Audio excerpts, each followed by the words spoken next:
10 رمضان اس عظیم شخصیت کا یوم وصال ہے جو اسلام کے قیام کی عینی شاہد، اولین حامی رسالت، پشت پناہ نبوت، والدہ بطول، زوجہ رسول، عطائے ربانی، زینب و کلثوم حسین و حسن کی نانی، اسلام کی خاتون اول گویا حوا کی ثانی، جنت مکانی، تبلیغ کی وجہ روانی، ہم سفر فخر موجودات، جن کے شوہر نبی خدا، رفیق حیات مصطفیٰ، جن کی بیٹی ام حبیبہ، داماد شیر خدا، توقیر چوکھٹے سردار الانبیاء، طاہرہ پارسا کوہ وجود و سخا،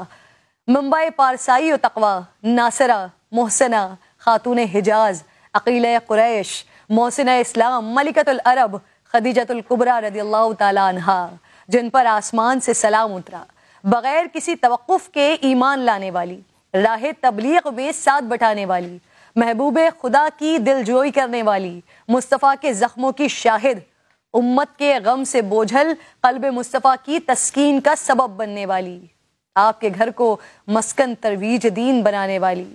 پاک اولاد کے ذریعے طعنہ ابتر سے بچانے والی، وہ زوجہ جنہوں نے آپ صلی اللہ علیہ وآلہ وسلم کی رفاقت میں سب سے زیادہ عرصہ گزارا،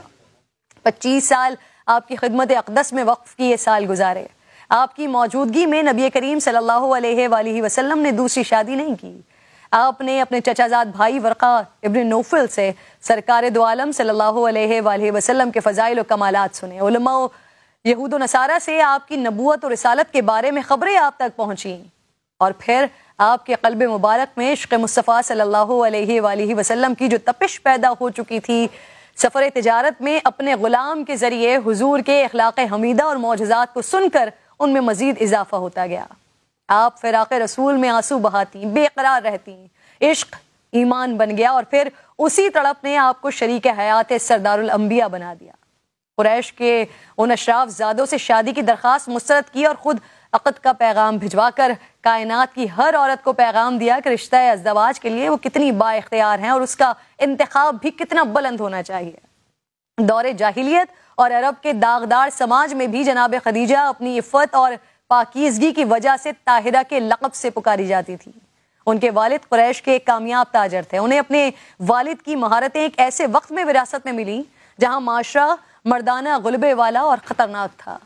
ایسے ماحول میں انہوں نے اپنی دولت، اعلیٰ کردار اور حسن اخلاق کی وجہ سے نام کمایا۔ سیرت خدیجہ ہمیں سبق دیتی ہے کہ کامیابی دھوکہ دہی اور بے ایمانی کے بغیر بھی حاصل کی جا سکتی ہے۔ دوسرا سبق جو خاص طور پر خواتین کے لیے ہے کہ خوفزدہ کرنے والے عوامل کی پرواہ نہ کرتے ہوئے مقام و مرتبہ کیسے پایا جاتا ہے۔ شادی سے پہلے اماں خدیجہ بہت بڑے کاروبار کی مالک تھیں، آپ کی عظیم کاروان تجارت میں 80,000 سے زائد اونٹ تھے، سونے سے لدی ہوئی سواریاں تھیں، اور پھر یہی عرب کی ملکہ جب عقد مصطفیٰ میں آئی تو اپنے آپ کو اسلام کی کنیز بنا دیا، اپنا سارا مال، اپنی ساری دولت پیغمبر کے قدموں میں نچھاور کر دی، خود سخت تنگ دستی کی زندگی بسر کی، یہاں تک کہ